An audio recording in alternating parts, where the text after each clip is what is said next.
తమిళనాడు అసెంబ్లీలో ముఖ్యమంత్రి జోసెఫ్ విజయ్ సోమవారం పలు కీలక సమావేశ పథకాలను ప్రకటించారు. ఏడాదికి 3 ఉచిత ఎల్పీజీ సిలిండర్లు అందించే పథకంతో పాటు ట్రాన్స్జెండర్లకు ఉచిత బస్సు ప్రయాణ సదుపాయం కల్పించనున్నట్లు తెలిపారు. అన్నపూర్ణి సూపర్ 6 పేరుతో గ్యాస్ సిలిండర్ల పథకం అమల్లోకి రానుంది. 2027 సంక్రాంతి నుంచి దీనిని ప్రారంభించనున్నారు.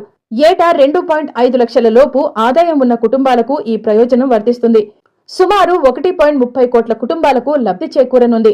అర్హులైన కుటుంబాలు కొనుగోలు చేసే 3 గ్యాస్ సిలిండర్ల ఖర్చును నేరుగా వారి బ్యాంకు ఖాతాల్లో జమ చేస్తారు.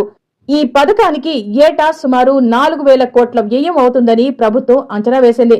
గల్ఫ్ ప్రాంతంలో కొనసాగుతున్న యుద్ధ పరిస్థితులతో గ్యాస్ కొరత, ధరల పెరుగుదల కుటుంబాలపై అదనపు భారాన్ని మోపాయని విజయ్ తెలిపారు.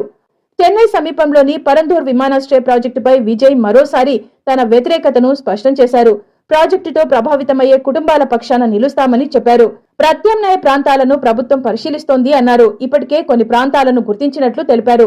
ప్రస్తుతం మీనంబాకం, చెన్నై విమానాశ్రయంలోని కొత్త టెర్మినల్ 5 నిర్మించనున్నట్లు కూడా ప్రకటించారు.